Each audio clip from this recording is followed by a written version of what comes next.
Okay, so to start creating our first 360 animation, we're going to need to have open a new project. So what we need to do when we're working with 360s, we need to keep everything to a 2:1 ratio. And what we're working with is we're trying to create an animation which is equitangular. Or essentially, when you look at a globe or the map of the world and you flatten it out and the top and bottom gets pinched, that's what we're trying to create here. So first thing I'm going to do is with my new project open, I'm just going to go to New Composition. And we're going to need to enter the values you see on screen now. So we need the width to be about 6080 pixels by 3040. It doesn't have to be exactly these values, but we do need to keep the ratio to 2:1.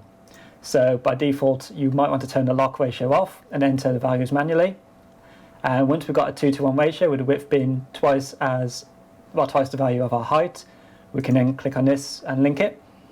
I'm going to keep the frame rate to 25 frames per second, and I'm just going to set my duration to be 1 minute.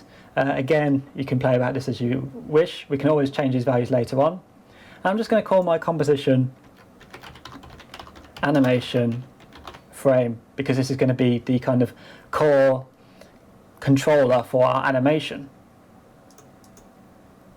So here we have our animation window. You'll notice it's actually a lot wider than the sort of standard 16:9 sort of style frame or video that we work with.